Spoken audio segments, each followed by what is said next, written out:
Hello and welcome back to our YouTube channel. Today's video, let's learn how we can unfriend someone in our Snapchat. So head over to your Snapchat application and simply get logged into your account. Once done, tap on the chats icon. You will see all the people that you have chatted with.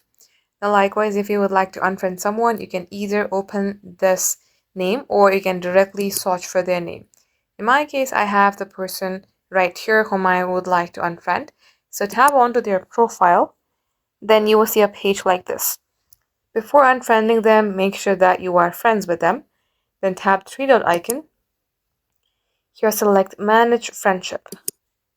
Now right at this page, you can either remove friend, which is equivalent to unfriending them, or simply block them.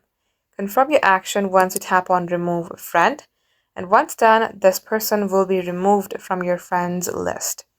So guys, this is how easy it is. Thank you all for watching.